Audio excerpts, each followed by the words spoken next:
Guruji, I have been a part of college campus for quite a long time, 10 years in fact. For 5 years I was an undergraduate at IIT Bombay, and for 5 years I was pursuing and eventually completed my PhD at University of California. One common theme that I had noticed among students in both of these colleges is that there is a lot of fear. When I say fear, I mean psychological fear. Fear of failing, fear of not doing well enough, fear of not landing a job, etc. etc. Conventionally, we would expect that with material security, there would also come a loss of fear, psychological fear. But in practice, we do not see such a scenario. So, could you shed some light on the relationship between material security on one hand and psychological fear on the other hand?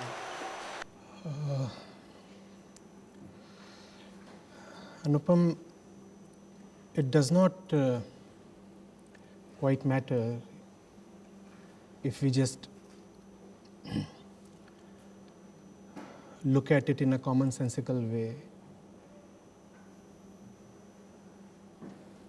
Whether the stuff held by you is of the lowest kind, an intermediate kind, or of the highest kind and quality. Stuff is stuff. And all stuff comes from somewhere, comes to somebody, and is always vulnerable to loss. So therefore, it is not surprising at all that even if the stuff that one has is of the highest sophistication and quality, it would still remain vulnerable to disappearance, theft, redundancy, obsolescence. And when there is this kind of vulnerability, where is security? Therefore, be it an ordinary person holding his common goods close to his chest, or a highly learned and qualified scholar from a premier institution, stuff is stuff. What you have is not entirely yours, and you cannot quite fully depend on it. Therefore, there is fear. When you said that you come from highly esteemed institutions like IIT Bombay and the other US university you did your master's from, and your PhD from, and you still perceived fear in the air, your hypothesis probably was that if one is coming from high centers of learning, then fear is not to be expected in the minds of the people, students, scholars, academicians. That hypothesis needs to be investigated. You might have the highest quality of knowledge, but knowledge is knowledge. In a very fundamental sense, knowledge that a person holds is not very different from this hand towel that I hold. It can be dropped anytime, it can betray you anytime. It is not something that has timelessness. And where there is no timelessness, there is bound to be fear. How do we want to go about the interaction? First of all, language. I am, of course, available to both the common languages If you speak in English, there is English. आप हिंदी में बात करेंगे तो हिंदी में संवाद होगा. And would prefer an open market kind of atmosphere here. Where's the mic? We have one or two of these. So the mic can travel to the questioner. And Anupam is himself, he told me, carrying a fair, fat bundle of questions. So when you do not have something to discuss, probably he will want to fill up the space. Is that all right with all of us? Because I do not really have anything to say as such. Have just returned here, I'm very glad, and just want to conversate. Conversate on anything that my younger and elder friends care about.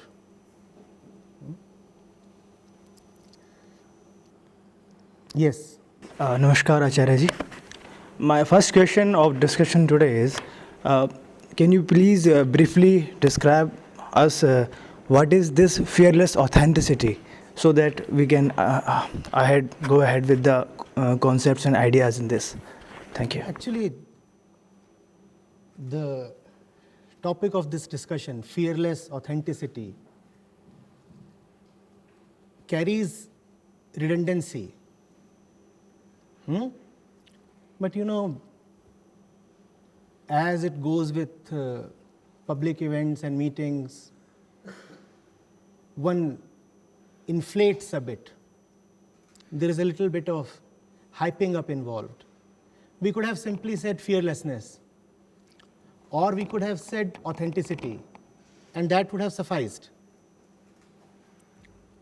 Fearless authenticity is like an extra emphasis, an added highlight.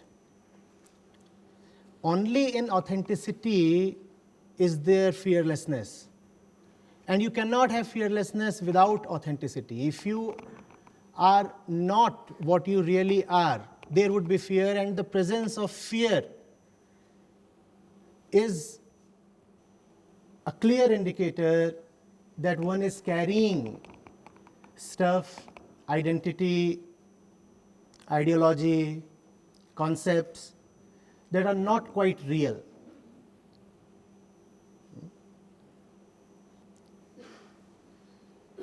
But of these two, fearlessness and authenticity, the one available to being tested or verified is merely fearlessness. Authenticity is something unknowable, unseen, not directly perceptible. Therefore, if you want to know whether you are living authentically, the only way to check is whether you have fear.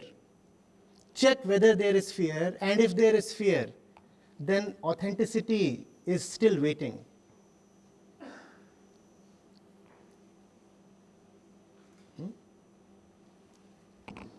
Yes.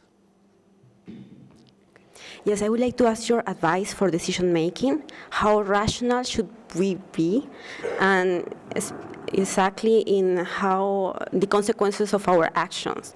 And for instance, when we need to make important decisions in our life, like between work-life balance, how much weight or how much importance should we give to our career or financial stability, incomes, and in comparison to a family, for instance? So if you could give us some advice, and also if you have written or if you could recommend us one of your books on this topic. All right. Thank you. Please. If I have understood, then the question is asking about the role of rationality in decision making. Is that so? Right. And then there was an add-on. We'll take that later on. How important is it to be rational while making decisions. There is no other way. I'm assuming that when you say that we need to be rational, you are emphasizing the role of discretion over instinct, reason over emotion. Is that what we broadly mean by rationality? Right? Reason over emotion and discretion over instinct. There is no other way to decide. One has to be not quite rational but completely rational. Let the intellect go all the distance. Let the mind exercise itself to its fullest potential when you are deciding. Let no decision come from the blind wave and the primitive momentum of physical and mental tendencies, intuitions, instincts, etc. It's just that the reasonability has to be honest. And if one is honest,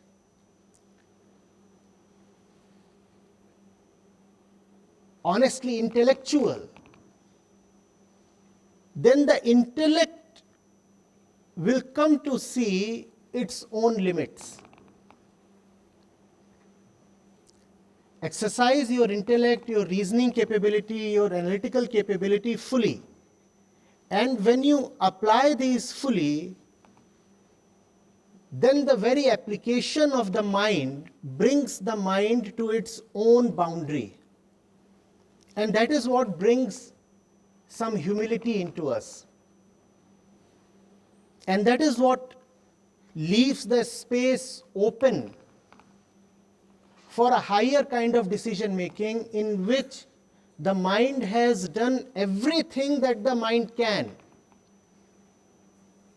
Now the mind has nothing more to offer. And after that, if a decision comes from somewhere else, then there is nobody left to contest that decision. You see, only two possibilities are there. One applies the intellect, and the decision is to be taken very much within the zone of the intellect. Is X greater than Y?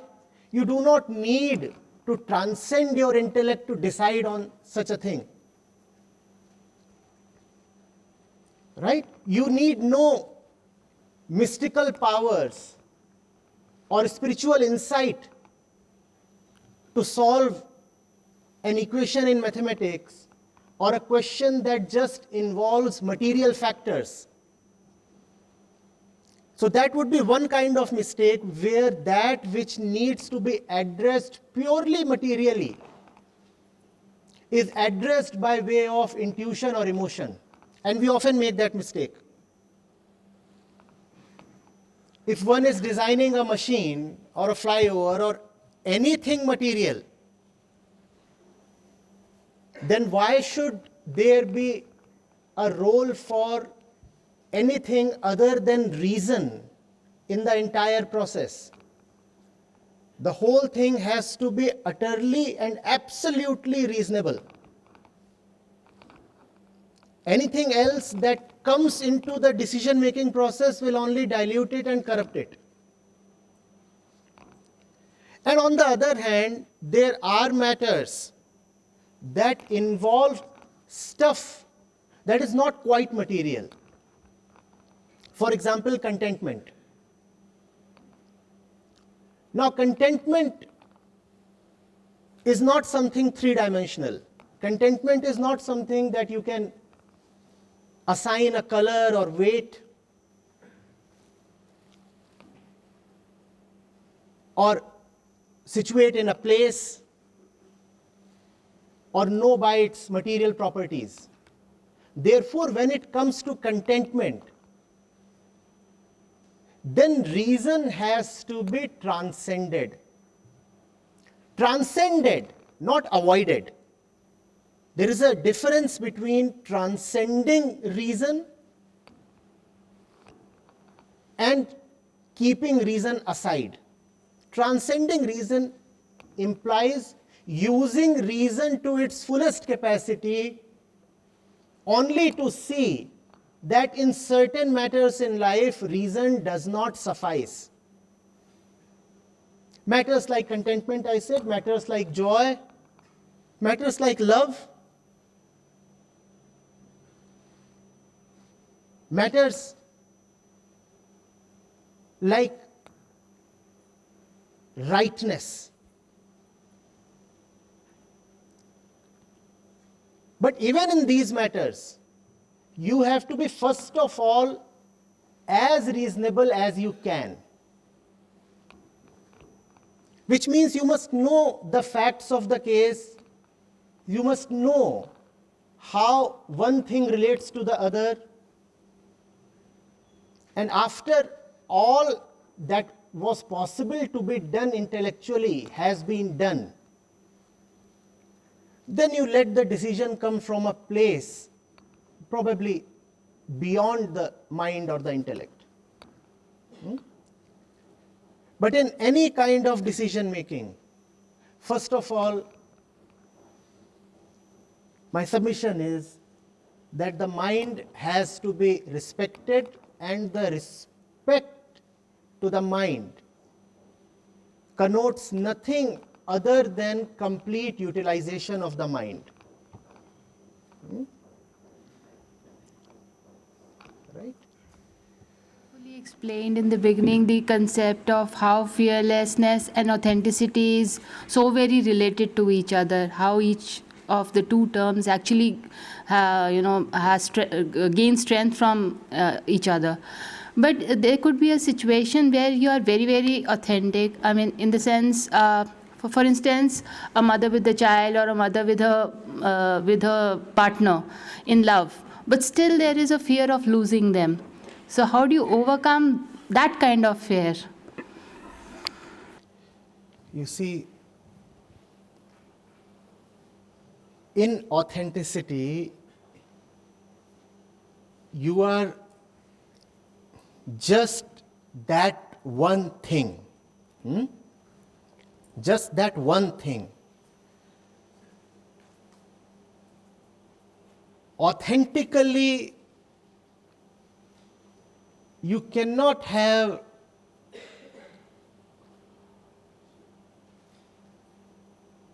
womanness or motherhood as your primary identity. I do not mean to say that a mother will be inauthentic. But if there is fear as a mother, then it is important that we understand where the fear comes from. Authentically, we are only that which time cannot take away from us. The mother was not always a mother. And if she was not always a mother, motherhood came to her. It's a worldly and a material thing. You were not always even a woman. You are not always even a person. Whatsoever is there in the stream of time is only a shadow of what you authentically are. So, even if there is a relationship that is accorded the highest status in the society, a relationship that holds the highest moral place, like a mother-daughter, mother-child relationship, this relationship would still remain susceptible to fear, as long as the person involved in the relationship, the one at the center of the fear, does not see that the primary identity cannot be that of a person or a woman or a mother. We hold certain things very close to ourselves. Because we hold them close to ourselves, it becomes extremely difficult to see and admit that even these things are time-bound, ephemeral. They depend on the tick-tock of the clock. We may not want to admit that. We may not be able to see that. But facts are facts. We cannot fight facts. So we may fail to see that we are very identified with something that is time-bound, but still this identification would have its effects.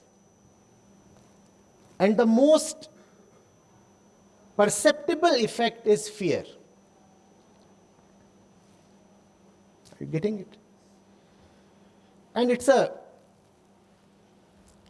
often a complicated situation, because if we know that the stuff that we are holding on to is something that is ethically questionable, then it is easy for us to drop it, no? For example, somebody is quite attached to his ill-gotten wealth and therefore lives in fear. If you tell this person that the cause of your fear is the wealth that you are holding, then you can advise him very boldly, and he too will find an inner compulsion to drop the wealth. The inner argument would be, first of all, the wealth is ill-gotten. Secondly, the wealth is causing me trouble. Therefore, I must drop it.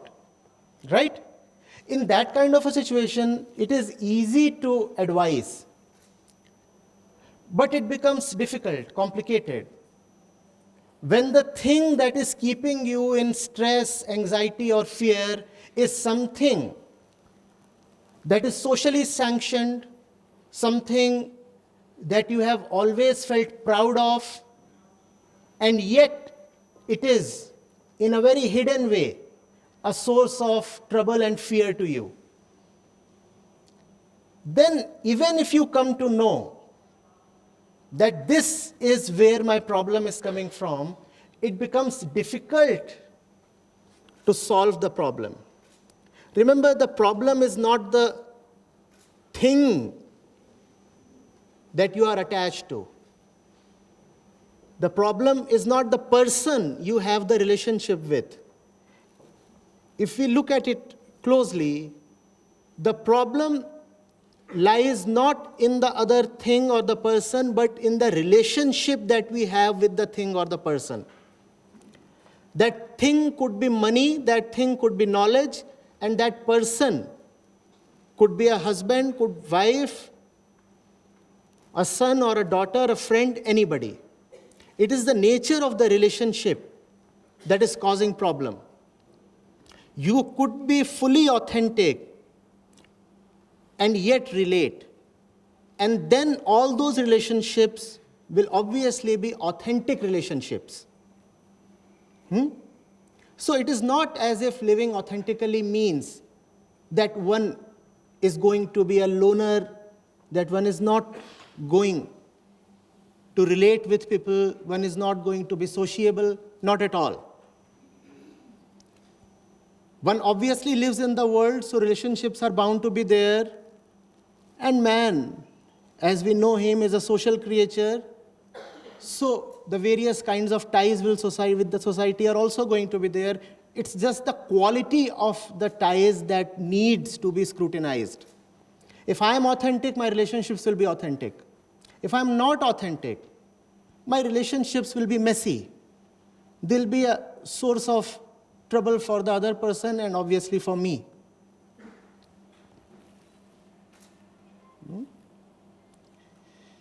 What does it mean to have an inauthentic relationship? I think we need a little bit of elaboration on this because we have been just going on with the word authentic, authentic. What does that practically mean? To be authentic is to be complete and secure in yourself, right? What do you call any authentic thing as? Anything authentic is not in need of further improvement or refinement, right? It is already authentic. Anything authentic is complete in itself. You do not need to add something to it in order to give it value. That is the way the authentic mind functions. It does not relate with the other in order to gain completion through the other. And the other, as we said, could be a thing or a person. And if we are not authentic, then the other will be used by us, read or say, exploited by us in order to gain our own inner completion. We will say, you complete me. We will say, this job will make my life worth living. Or vice versa, if I do not have this job, then I feel reduced in my own eyes. This kind of an accomplishment will make me have some esteem in my own eyes. And if I do not get that accomplishment, then I feel little and inferior.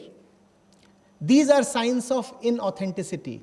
When you are inauthentic, then you are constantly looking towards the world, trying to relate with the world in a not very healthy way. I'll look at this and I'll want to, keep it in my pocket.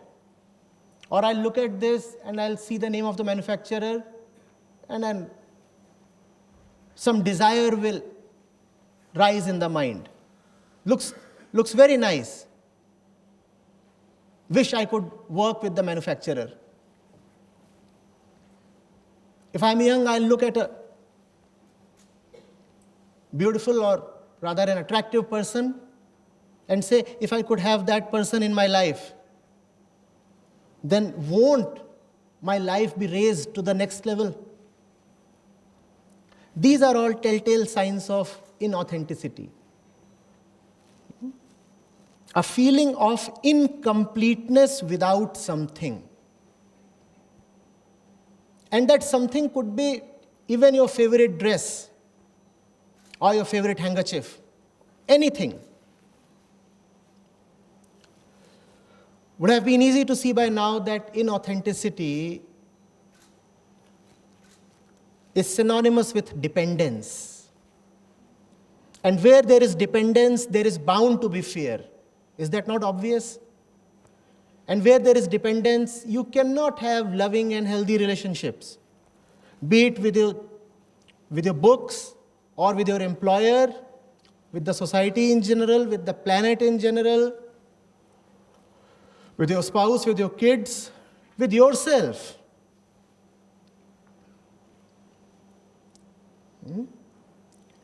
If I am all right with myself, if I feel complete with myself, then the nature of my relationship with my daughter would be entirely different. She is not here to give something to me. Instead, I am so all right, so absolutely complete, that I can take care of her. The very direction of the traffic reverses.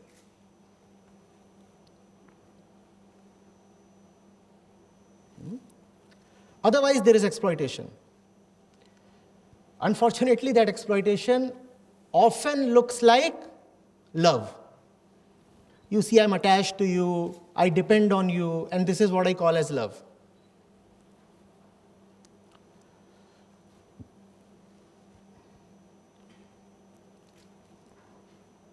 Or the other depends on me so much, and this is what I call as my responsibility. I live to fulfill my responsibilities because that other fellow depends so much on me. That does not mean that one has to quit responsibilities. That merely means that one has to define her responsibilities a little more clearly. If the other fellow is dependent on you, then your responsibility is not to keep the dependency going. If the other fellow is dependent on you, then the first responsibility is to reduce his dependence. No?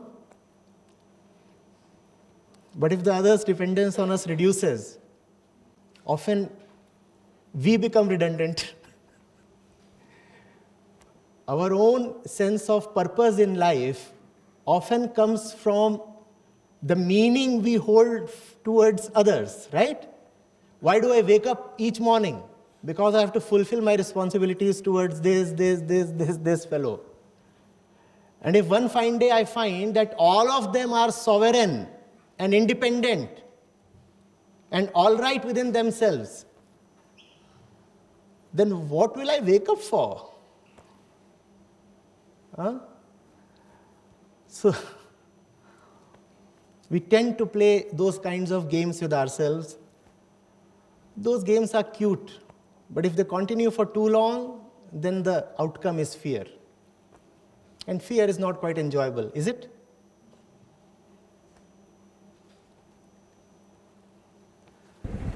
आचार्य जी, जब से आपका बोध साहित्य पढ़ रहा हूँ, आपको सुन रहा हूँ,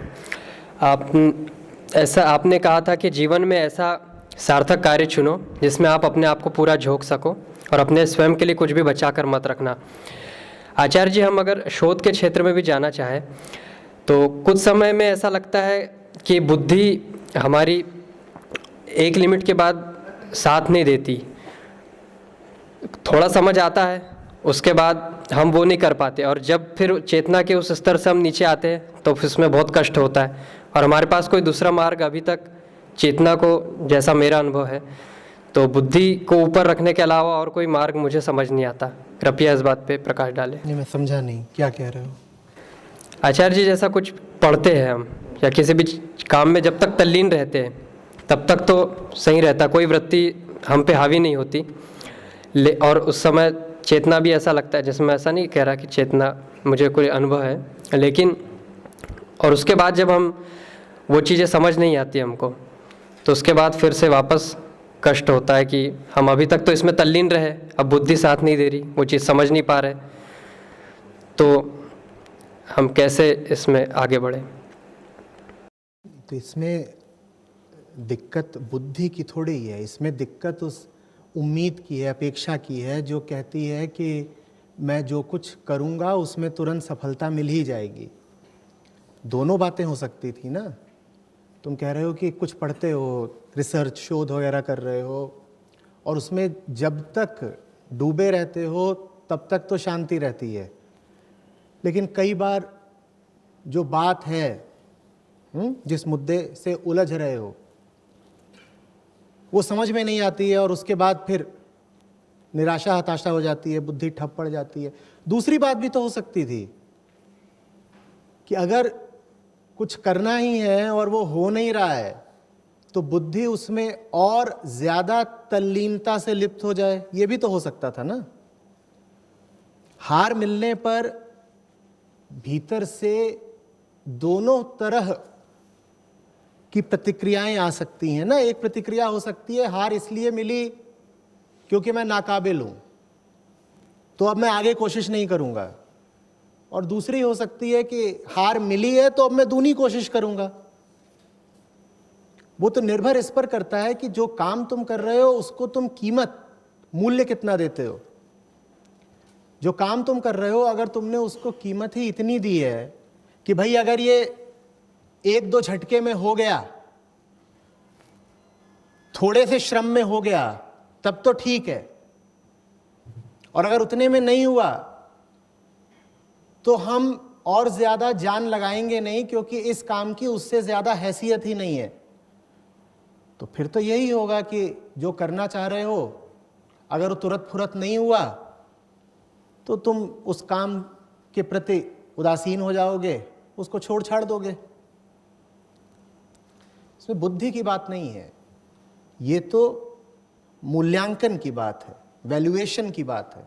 जो काम तुम कर रहे हो उसका मूल्य कितना समझते हो, और जैसा तुम उस काम का मूल्यांकन कर रहे होगे उसी हिसाब से तुम ये भीतरी उम्मीद तय कर लेते हो कि उस काम में तुमको अपने आप को खपाना कितना है, समर्पित कितना करना है।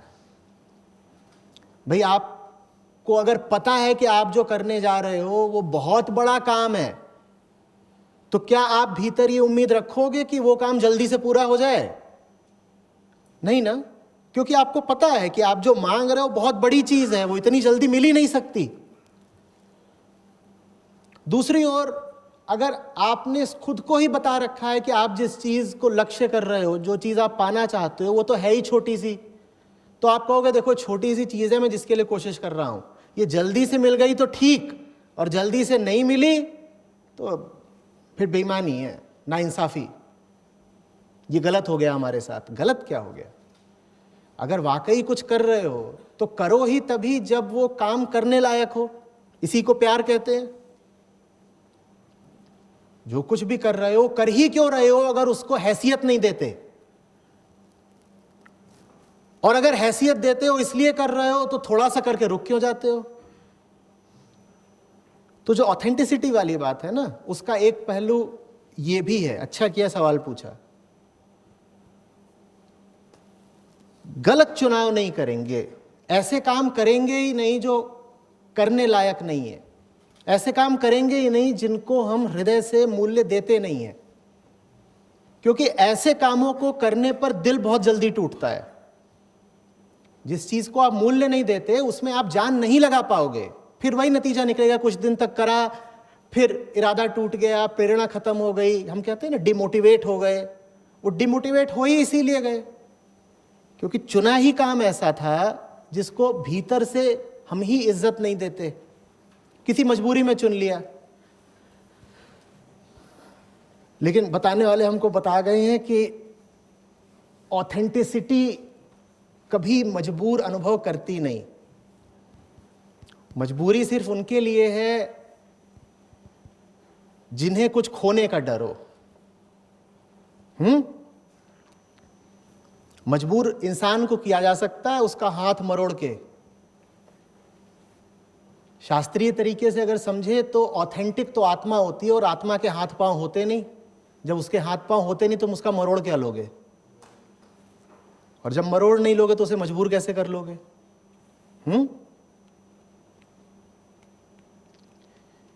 तो बेबसी और मजबूरी की भावना से शुरू करके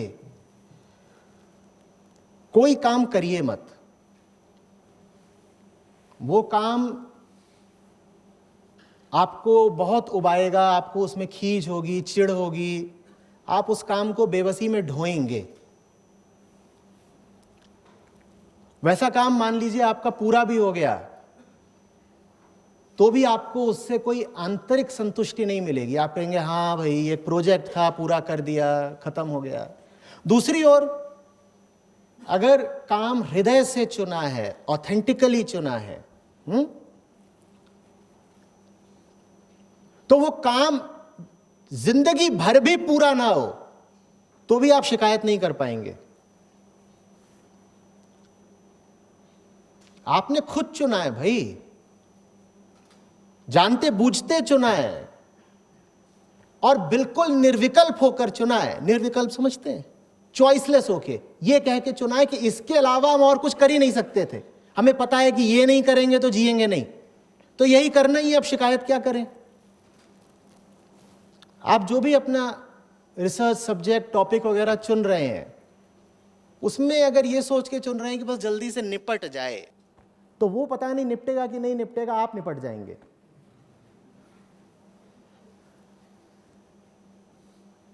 ये सोच के मत लीजिए कि जल्दी पूरा होगा, देर से पूरा होगा।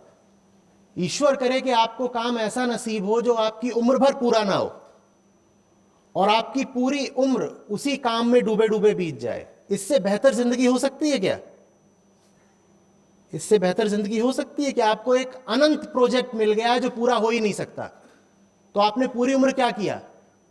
उसमें डूबे रहे, और ये खतरा भी नहीं था कि ये पूरा हो जाएगा।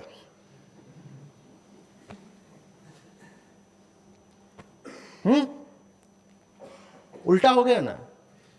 लोग चाहते हैं कि काम जल्दी से जल्दी पूरा हो जाए। आप वो काम चुनिए जो पूरा होने से रहा, और वो काम, थोड़ा सा इशारा दिए देता हूं, कभी भी पूरी तरह से बाहर ही नहीं हो सकता। बाहर की दुनिया का तो कोई भी काम हो वो पूरा किया जा सकता है। वो याद है ना आर्किमिडीज का, कि मुझे एक तुम बहुत लंबी रॉड दे दो और कोई जगह दे दो फलक्रम टिकाने के लिए, मैं तो चांद को ही हिला दूंगा। तो बाहर की दुनिया का, यूनिवर्स से संबंधित तो कोई भी काम हो, बड़े से बड़ा हो, उसे किसी न किसी तरीके से आप पूरा कर लोगे, उसका अंत आ जाएगा। और ऑथेंटिसिटी मांगती है कुछ ऐसा जो अनंत हो। तो वो काम थोड़ा सा आंतरिक हो तभी मजा आएगा। भीतर कुछ बैठा है ना जो मर नहीं रहा, जो जिए जा रहा है, वो जब तक जी रहा है काम को भी जीना चाहिए, नहीं तो अजीब सिचुएशन हो जाती है। जो काम करने वाला है वो जिंदा है, काम खत्म हो गया, काम करने वाला फिर तड़पेगा। अपने ही ऊपर काम कर लीजिए, काम करने वाला अपने ही ऊपर काम कर ले, फिर काम और काम करने वाला जब खत्म होंगे तो एक साथ खत्म होंगे। I kind of have the same question as that woman had, but I think your explanation was quite explanatory, but I still have some confusion, and so maybe the question regarding the possibility of fear in authenticity. So maybe the way I'm understanding this, if I say ask you, maybe that will help you clear my confusion. So an authentic person would still want things, right? I could imagine an authentic person living his life, and I think in wanting things, wanting something to happen. So for example, if I have some project, that I believe if this works out, it will omit the suffering of thousands of people, and that is something that I believe is just and right, and I would like that to happen. So I think an authentic person would still want things, right? But if when somebody wants something, you are saying that this could happen and it could not happen, and you're saying that one of these alternatives is in itself good and the other is bad, and I don't know which will happen. So in some sense I could still have a fear of something bad happening, right? So I don't understand how an authentic person could not fear something. Is my question clear? It's a very good question. Thank you. What he's saying is, even if you are authentic, can't you want things? Won't you relate with people and want stuff for them? And if you will want things, then fear obviously will come along with the want. So how is it that the authentic person will have no fear? The authentic person will have no fear for himself. Are you getting it? Our fears are all for, in general, our fears are all for ourselves. Something wrong may happen to me. Very self-centered fears we have. So what you are saying will actually take you to the words of the sages. And they have very clearly said that one fear you must never lose. And in their words, they say it is the fear of Ram. And if you have that fear, then that fear will liberate you of all the other worldly fears. Are you getting it? So that is the only fear that you must keep. But then that is an impersonal fear. Therefore, it cannot even be called as fear in the general sense in which we use the word. Are you getting it? That is a fear of a different dimension. In general, we fear that we may lose something. In general, we fear that the way we are might cease to exist one day. That's the fear. What if I am no more? That's the general kind of fear. That's the general description of the common fear. The fear that finally remains, that fear says, what if I continue to be the way I am? And that is an exceptional fear. So you are very right that even an authentic person may carry that last fear. But then you cannot imagine what that fear would be like. You started off by saying that you can imagine an authentic person doing this, doing that. No. Don't trust your imagination so much. Certain things are beyond imagination. Imagination is a very little thing depending on the capacity of mind, knowledge, experiences, and such things. Imagination can capture very little. We cannot even imagine a fifth dimension. You cannot even imagine somebody talking in French if you do not know French, or can you? So imagination has its very small boundaries. So do not try to imagine what the beyond is like. The beyond is not available to imagination. But still, the question that you raised was very valid. Sir, in this age of competition, sometimes we try very hard for various type of exams, it could be.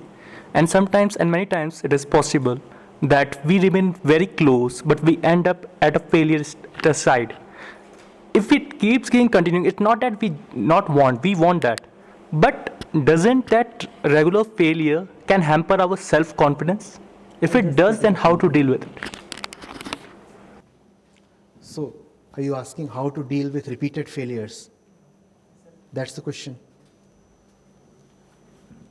No, dealing with repeated failures is not a problem, provided you are failing at something worthwhile. The more important question is, what are you failing at? Equally, the more important question is, what are you succeeding at? We just say, I am successful or I am a failure. Why don't we complete the description? What exactly are we successful at? What have we obtained? Or is it so that we didn't bother to go deeply into that and we just went by the commonly socially accepted definitions of success and failure?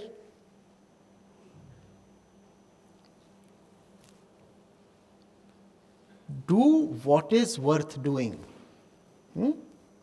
Relate this answer to the answer I gave to your neighbor. And then, failure would not mean so much to you. Equally, success too will not mean so much to you. It is the doing that will matter. You will say, I'm grateful. I'm getting to do what is worth doing. Success or failure, they depend on 1,000 factors, some internal, some external. And I have no handle over all those factors. I may succeed, I may fail. I may have a great role in my success. I may have no role in my failure. All these permutations are possible. Sometimes it's possible that you might be the architect of your success. Sometimes it's possible that you are a failure, despite all your brilliance. And you cannot really make this thing deterministic. Because the world, in that sense, is an open-ended system, in which there are not only infinite number of variables, but also a constant flux of interdependent variables. How do you really control them or manage them? You cannot. The only thing you have some authority over is your own self. Right? And that self must choose what to do, what to pick. How does it decide what to pick? By seeing where its own incompletenesses lie. If I must be complete, if I must be restful, if I must be genuine and authentic, then what should be the nature of work that I choose for myself? Not work that makes me feel happy as I am, but work that challenges my insecurities, work that chisels me down, work that actually reduces me. Because what is it that I am additionally carrying? I am authentic, and additionally I am carrying a sense, a false sense, a borrowed sense of incompleteness. So I need to choose work that will really challenge my weaknesses. I need not pick up work that is suited to my strengths. I must do that which I am really afraid of doing. And that is the right definition of work. Work is not something that you do in order to inflate yourself or to fatten your pockets. Work is something you engage in order to challenge yourself, reduce yourself, beat yourself, ground yourself to dust. That's the right definition of work. And every young person, and most of us here are quite young, who is about to choose a career, decide on work in life, must keep this in mind, my humble advice. See what is it that really troubles you. Really, really. And then work should be the medicine for your trouble. That's the way you must choose work. Therefore, work is not something that you can choose as per the prevailing norms in your hostel or institution or family or country. Work is something that you have to choose very, very individually for yourself. Just as one chooses somebody to love, work should be your first love. Right? And the same principles need to be followed in this choice as well. Choose a person who will challenge you, not someone who will pamper you, console you, tell you you are beautiful as you are. And in the very same way, choose work. Choose work that will really be difficult to handle. Because if it is difficult to handle, then maybe it will not offer you much remuneration. You will not be called an expert. But it will rid you of those parts of yourselves that are weak. In weakness lies fear.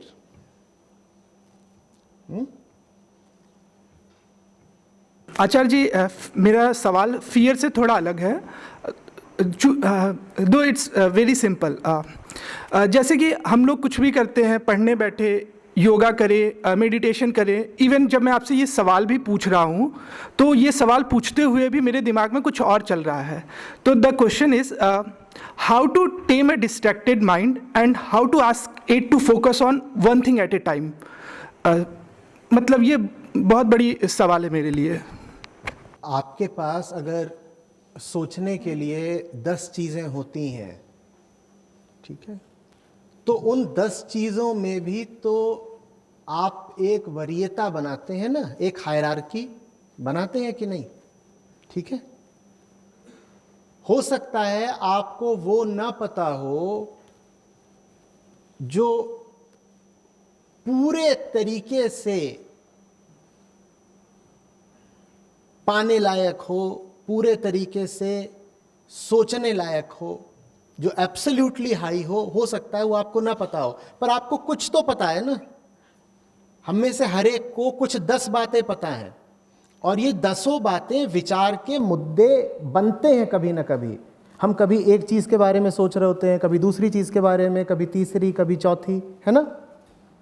ठीक है, हो सकता है वो 11वीं 12वीं या 50वीं चीज़ जो एब्सोल्युटली हाईएस्ट है वो हमें ना पता हो, लेकिन फिर भी जो कुछ हमें पता है उसमें भी एक वरीयता क्रम है, एक पेकिंग ऑर्डर है ना।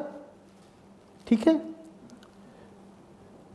आपको जो चीज़ें पता है उसमें से जो चीज़ सबसे ज़्यादा कीमत रखती है, ईमानदारी का तकाजा है कि कम से कम उस पर सबसे ज़्यादा ध्यान दो। मान लो एब्सोल्यूट की कीमत 100 है, एब्सोल्यूट की कीमत 100 होती नहीं, कोई कीमत नहीं होती, पर हम मान लेते हैं कि जो सबसे ऊंची चीज़ हो सकती है ज़िंदगी में करने लायक, उसकी कीमत 100 है, 100 यूनिट्स की। मुझे वो पता नहीं, जवान लोगों को अक्सर नहीं पता होती।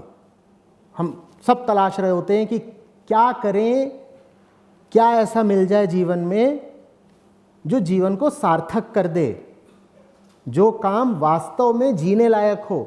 ठीक है, वो हमें पता नहीं, पर हमें 10 और काम पता है जिसमें से एक की कीमत है 60, एक की 55, एक की 50, 45, 15, 5, ये सब तो पता है ना। तो आप इतना तो जानते हो कि जो काम आपको पता है उसमें से एक की कीमत 5 की है और एक की 55 की और एक की 60 की। ये बात तो आपको पता है ना। अब ईमानदारी का तकाजा ये तो हुआ ही कि भाई 5 वाली चीज पर क्यों मत्था रगड़ रहे हो। 100 वाली नहीं पता, 60 वाली तो पता है। 60 के साथ जूझो, और जो आदमी 60 वाली चीज के साथ जूझता है उसको इनाम ये मिल जाता है कि 65 वाली चीज उसके लिए खुल जाती है।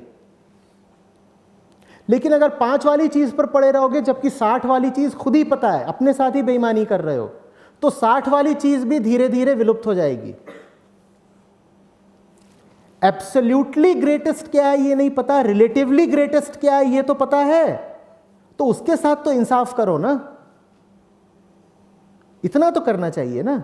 अगर यही कहते घूमते रहोगे कि मैं क्या करूं, मैं क्या करूं, मुझे तो अभी जो सर्वोच्च है वो पता नहीं चल रहा, तो सर्वोच्च तो पता लगने से रहा।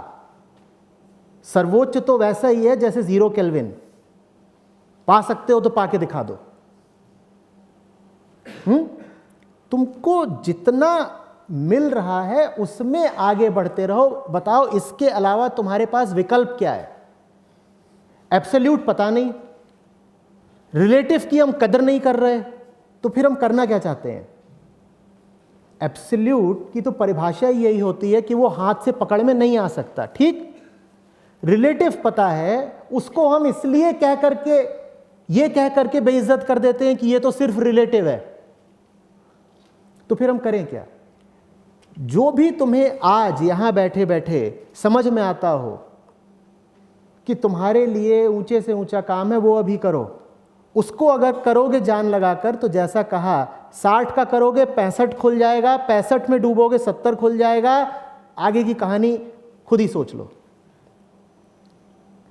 और नहीं कोई चारा होता। जिनको हम कहते हैं कि दुनिया के ऊंचे से ऊंचे लोग हुए, किसी भी क्षेत्र के, अध्यात्म के हों, विज्ञान के हों, खेल के हों, राजनीति के हों, दुनिया के किसी भी क्षेत्र के जो सर्वोच्च लोग हुए हैं, वो सब ऐसे ही तलाशते तलाशते, ठोकर खाते हुए कदम दर कदम बढ़े हैं।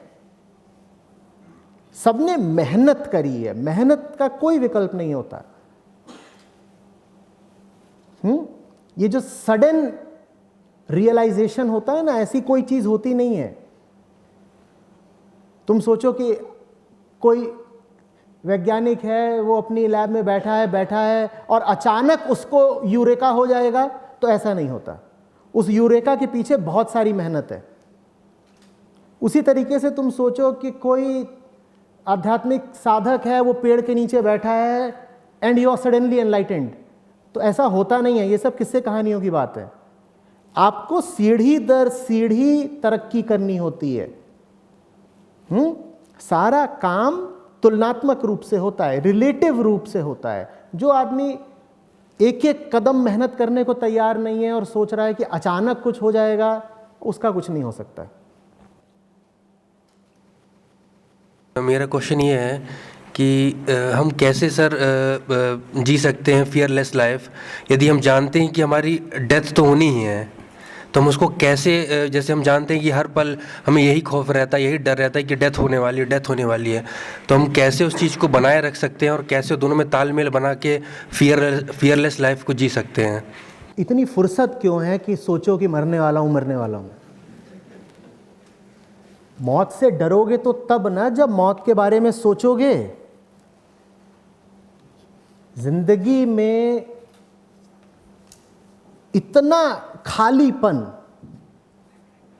या जमीनी भाषा में कहूं तो वेलापन है क्यों कि बैठे बैठे यही विचार रहे हो कि मौत कब आएगी। जिंदगी इसलिए मिली है कि उसे जी लो पूरा, इसलिए थोड़ी मिली है कि जीते जीते भी मौत के बारे में सोचे जा रहे हो। मौत के बारे में सोचना नहीं होता। क्या करोगे सोच के मौत के बारे में? तुम मरे तो हो नहीं, तो तुम्हें कैसे पता मौत कैसी होती है? हाँ, इतना तुमको पता है कि जीवन का अंत होता है। मौत को तुम नहीं जानते, जीवन के अंत को जानते हो। एक बार ये जान गए कि जीवन का अंत होता है, अब सोचे क्या जा रहे हो? अब तो बहुत बड़ी बात पता चल गई कि तुम्हें जो जीवन मिला है वो खत्म होगा ही होगा। जीवन माने घड़ी चल रही है, ये जो घड़ी है कभी ना कभी रुकनी है, ये बात समझ में आ गई। अब सोचते थोड़ी रहोगे। जब आप बैठते हो कोई एग्जाम लिखने, एक बार देख लेते हो कि कितना समय मिला है शीट भरने के लिए। अब मान लो 2 घंटे मिले हैं, तो 2 घंटे में बैठ के यही सोचते रहोगे कितने मिनट बचे हैं, या आप काम करोगे? जान तो गए ना कि मर जाना है। कोई 30 में मरेगा, कोई 50 में मरेगा, कोई 90 में मरेगा। अब भी पता है कि मर जाना है। इस बारे में अब सोच के क्या कर लोगे? सोच के कोई नई बात पता चलती हो तो सोच लो। 10 घंटे लगा लो बैठ करके खूब सोचो, और कोई नई बात पता चलती हो मौत के बारे में तो बढ़िया है। कुछ नहीं पता चलेगा, यही पता चलेगा कि मैं जिसको जीवन कहता हूं, ये जो शरीर की गतिविधि है, ये जो प्राणों का पूरा खेल है, ये रुक जाना और ये कभी भी रुक सकता है। हमें नहीं मालूम है कब रुकेगा। तो मेरे पास समय सीमित है। जब मेरे पास समय सीमित है तो जिंदगी में जो कुछ भी करने लायक है उसको मैं करूं और समय बर्बाद ना करूं। मौत को जानने का मतलब होता है कि अब समय का एक क्षण भी व्यर्थ नहीं गंवाया जा सकता। 2 तरह के लोग होते हैं, एक जो मौत को जानते हैं। हिंदुस्तान में बड़ी प्रथा रही है, पश्चिम मौत से घबराता रहा है। हिंदुस्तान में तुम देखोगे तो कितने ही गीत हैं, और बहुत प्यारे बड़े मीठे गीत हैं जो मौत के ही ऊपर है। तो यहां पर जानने वालों ने मौत को गाया है, मौत को कहा है बार बार बार बार याद रखो, काल को याद रखो। क्यों? क्योंकि अगर तुम्हें मौत याद है तो जिंदगी बर्बाद नहीं कर सकते। जिसको मौत याद है वो जिंदगी बर्बाद नहीं कर सकता, और जिंदगी बर्बाद करने का सबसे बेहतरीन तरीका होता है मौत के बारे में सोचना। समझो, मौत याद होनी चाहिए। जब याद है तो अब उसके बारे में विचार क्या कर रहे हो? मौत याद है तो जिंदगी बर्बाद नहीं करनी। मौत याद है तो मौत के बारे में सोचना नहीं है। सोचना क्या है? पता तो चल गया। डूब के काम करो। अक्सर जब आप तैयारी करके नहीं आए होते हो ना परीक्षा की, तो ये होता है कि सब लोग तो जूझ रहे हैं और जल्दी जल्दी जल्दी लिखे जा रहे हैं। आप हाथ में पेन लेके पूरे हॉल को देख रहे हो और कह रहे हो ये सब नश्वर है, ये सब मरेंगे। और ये नश्वरता का ख्याल आ क्यों रहा है? वो इसलिए आ रहा है क्योंकि पिछली रात मेहनत करनी चाहिए थी, तब बढ़िया खा पी के सो रहे थे। सब जानते हैं कि सब नश्वर है, बार बार उसे दोहराओ मत, जान लो और जियो।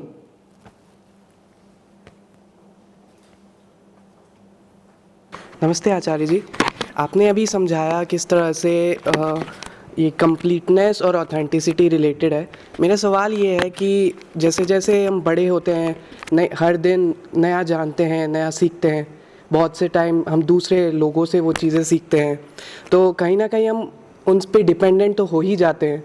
तो किस तरह से हम मतलब जैसा वो कहेंगे तो हमें मतलब, क्योंकि हम उनसे वो चीज़ें सीख रहे हैं तो कहीं ना कहीं जैसा वो कहेंगे वैसे करना पड़ेगा।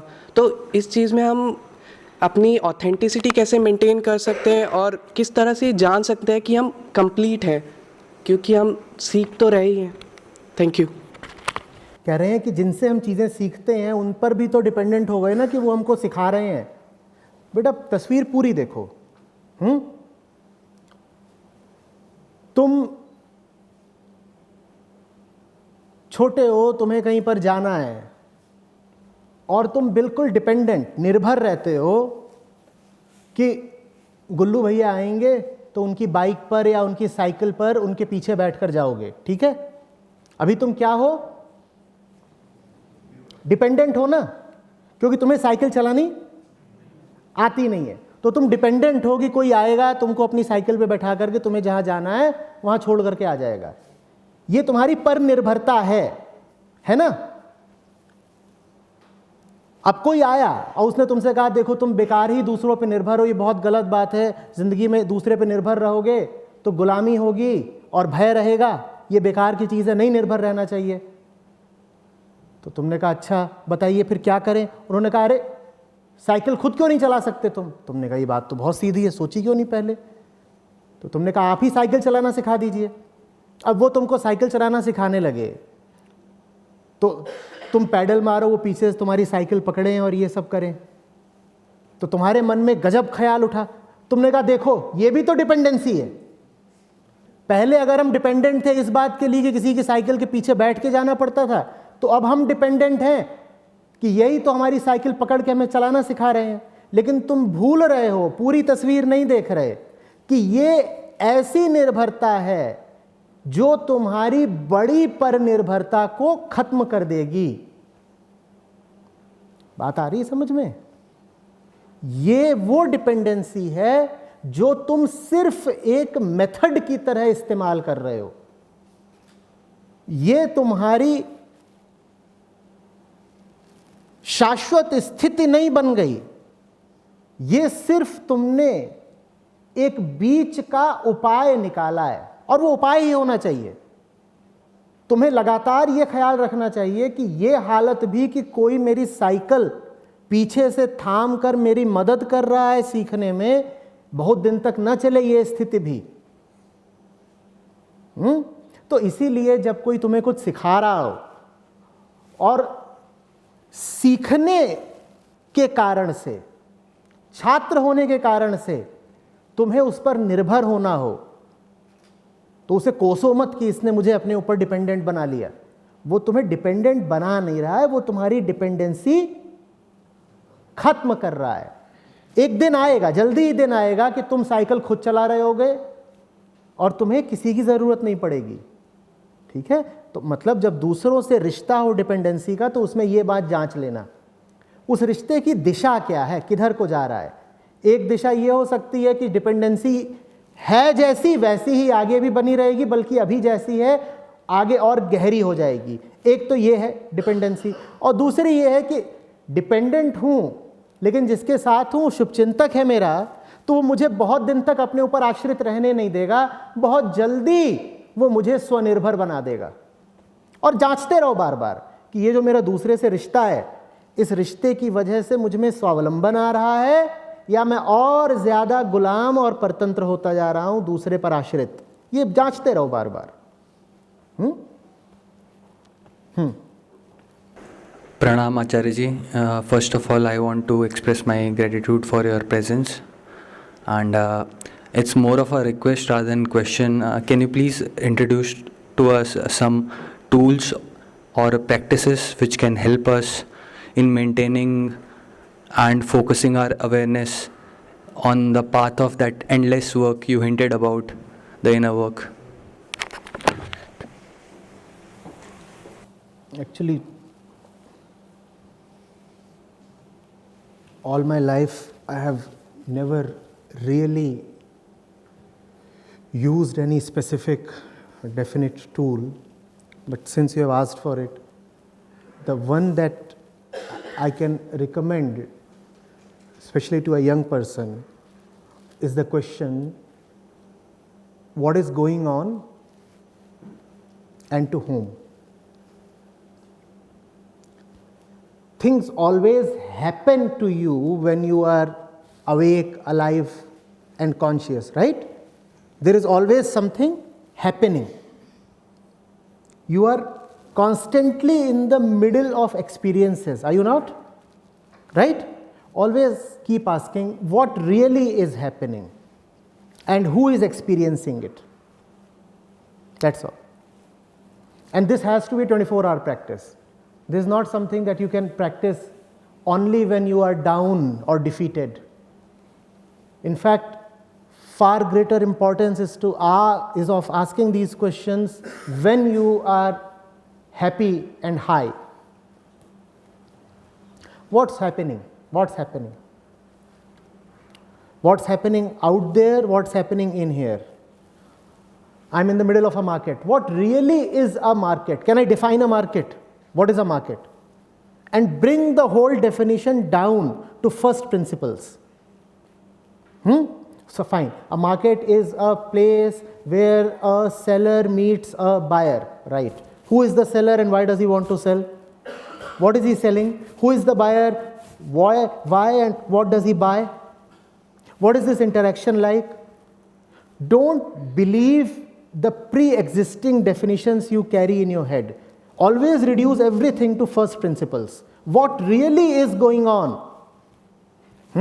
So, you know, right? I mean, there are two kinds of people. One who just work on formulae. So you can mug up the formula and try to plug in values and try to solve problems. That usually does not get you through the JEE. And then there is the other kind of mind that operates from the first principles. Cultivate that mind. Always go to the first principles. So there is that woman I am feeling attracted to. What is this thing called attraction? What really is happening? Could I have experienced this attraction when I was asleep? So what happens when I wake up? All right, I saw her. I saw her, and then there is something called attractiveness. Can I define attractiveness? Indulge in all these things. I mean, it might spoil the romantic fervor of the evening, but would help you a lot. Right? I am afraid. What is this thing called fear? What is my fear saying to me? Fear is threatening me. What is the threat all about? And if you can understand what fear is saying to you, you will have to answer, and you will be in a position to answer. Who is the one being threatened? Have very, very curious eyes, very investigative eyes. Don't just trust what you already know. What you already know might be of value and might be of no value at all. It might actually be a big impediment in the way of understanding.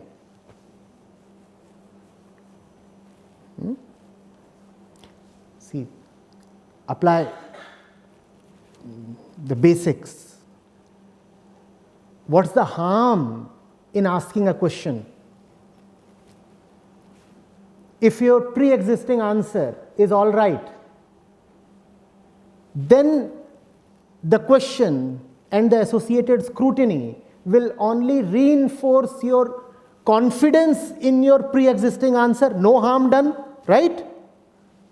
But suppose for a moment that your pre-existing answers are hollow or even junk, then that scrutiny can help you so much, right? And that attitude of inquiry must not be reserved only to an academic subject. When one becomes an inquirer in life, then life itself shines beautifully. All that which is not worth keeping simply drops, and great things start coming to you. Good evening, sir. My question is, how can we cultivate authenticity in our day-to-day life? How can we cultivate authenticity in our day-to-day life? You cannot cultivate authenticity. No. Authenticity is your core. It is not something in the world that you can obtain and add to yourself. It is not something that you can grow, develop, process or cultivate.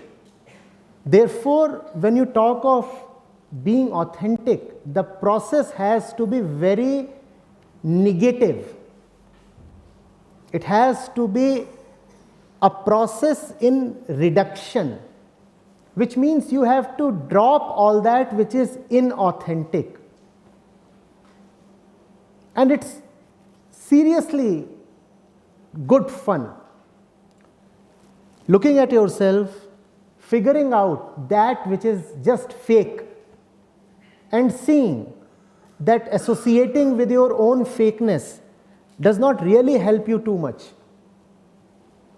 Once you come to this conclusion, the fakeness has to drop, because fakeness does not stick to us on its own. We hold it, we clutch it. We clutch it in the false hope that fakeness is really giving us some value. When you inquire, when you honestly want to question whether stuff that is fake and inauthentic is actually delivering you value, then there is only one conclusion: no. And after that big and resounding no, there is no incentive left for you to keep clutching the fakeness. It just opens. Stuff drops. What you are left with is authenticity. Authenticity is the remnant. It is the residue. Right? When all that can be dropped is gone, then that which is left is the genuine you, the authentic self. The process involves challenging oneself. Keep challenging yourself. Keep asking yourself, is that me? Or is it something that I have learned, acquired? Is that me, or is it just my hormones? And if it's your hormones, then you very well know that hormones don't last. Is that me, or is that just the situations and some provocations? If it's just the situations and provocations, then you know that these things will pass. And if they will pass, why are you allowing them to mean so much to you?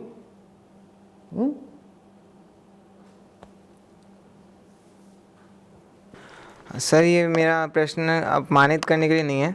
तो जब आप कहते हैं कि जब हमने शुरू में ही बात की थी कि फियर ऑफ होल्डिंग नॉलेज और ये सब, तो जब आप हमें ये सब सिखा रहे हैं, तो क्या ये आपका एक तरह से वही वाला फियर नहीं है? क्योंकि अगर आप सोचते हैं कि मैं किसी को ये चीज़ सिखा सकता हूँ, तो कहीं ना कहीं हम ये मान रहे हैं कि अगर हम ये नहीं सिखाते तो दुनिया ये मतलब ठीक नहीं चल रही होती। या फिर जब हम रैशनल थिंकिंग किसी को बोलते हैं कि हम आपको रैशनली सोचना चाहिए, तो कहीं ना कहीं हम ये मान रहे हैं कि अगर ये दुनिया रैशनली नहीं सोचेगी तो ठीक नहीं होगा। तो ये कहीं ना कहीं हमारा फियर ही है शायद, जो हमें किसी को यदि हम कुछ सिखाते हैं, तो मेरे को लग रहा है कि वो हमारा वही वाला फियर है जिसकी हम बात कर रहे थे। हाँ, वही है। अभी इन्होंने यहाँ पीछे पूछा था ना सवाल, मैंने कहा था दो तरह के भय होते हैं। एक जो अपने लिए होता है, पर्सनल, वैयक्तिक, और एक होता है जो अपने लिए नहीं होता, निर्वैयक्तिक, इम्पर्सनल। ये जो फियर होता है ना, जो इम्पर्सनल है, इस फियर को कहा जाता है कंपैशन, करुणा। अपने लिए नहीं परेशान हो कि मेरा कुछ खो जाएगा। लेकिन सही कह रहे हो, है तो वो भी एक तरह का डर ही, पर वो आम डर से इतना अलग है कि उसके लिए एक अलग शब्द ही रच दिया गया है। उसको फिर भय कहा ही नहीं जाता, लेकिन है वो भी एक तरह का भय ही, क्योंकि भय में भाव तो यही होता है कि कुछ है जो गलत है और नहीं होना चाहिए। बस आमतौर पर जब हम कहते हैं कि कुछ है जो गलत है, नहीं होना चाहिए, तो वो हम अपने लिए कहते हैं, अपने संकीर्ण स्वार्थों को ध्यान में रख के कहते हैं ना, मेरा कुछ छिन न जाए, मेरा कुछ छिन न जाए। और जो दूसरा भय होता है, जिसके लिए मैंने कहा था कि वो एक भय अगर तुमने पकड़ लिया तो फिर बाकी सब भयों से तुम्हें मुक्ति मिल जाएगी, वो ऊंचा भय है। ठीक है, वो भय अगर नहीं होता तो दुनिया में कोई ना होता जो सिखा रहा होता, दुनिया में कोई ना होता जो सीख पाता। वो भय बहुत ज़रूरी है। उस भय के लिए जानने वाले जानते हो क्या कह गए हैं? भय पारस है जीव को, निर्भय होए न कोय। वो एक खास डर है जो पारस पत्थर की तरह आदमी को लोहे से सोना बना देता है। और वो कहते हैं निर्भय होए न कोय। वो प्रार्थना कर रहे हैं कि कोई ऐसा ना हो जाए जो डरा हुआ नहीं है। तो वो एक विशिष्ट डर होता है, वो एक अलग डर होता है। ठीक है, जो तुम्हारे साधारण डर हैं उनको पार कर जाओगे जब, तो वो फिर आखिरी डर बचेगा।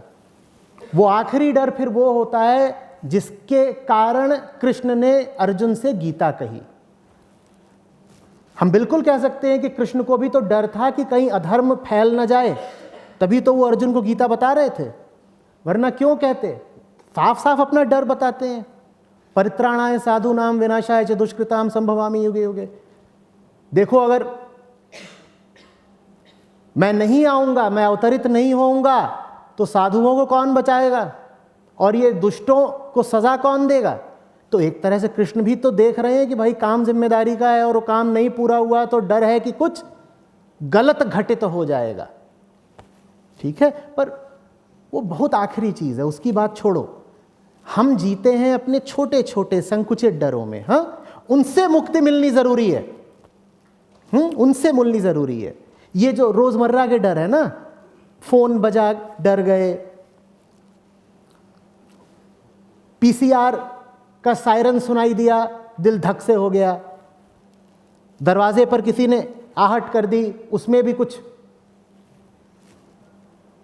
कोई खबर आ गई, एक मैसेज ही आ गया, धक से हो गए। हम बात बात में डरे रहते हैं, चलते जा रहे हैं, चले जा रहे हैं, पीछे से आगे किसी ने अचानक कंधे पे हाथ रख दिया, चौंक गए। ये चौंकना क्या बताता है? हमें ये क्यों नहीं विचार आया कि जिसने हाथ रखा है वो हमारा सबसे प्यारा दोस्त भी तो हो सकता है? कोई अचानक आकर के हाथ रख दे कंधे पर और आप चौंक ही जाओ, यही तो बता रहा है भीतर डर छुपा हुआ है। इन सब छोटे छोटे क्षुद्र टुच्चे डरों से निजात मिलनी जरूरी है। इनकी बात अभी हम कर रहे हैं।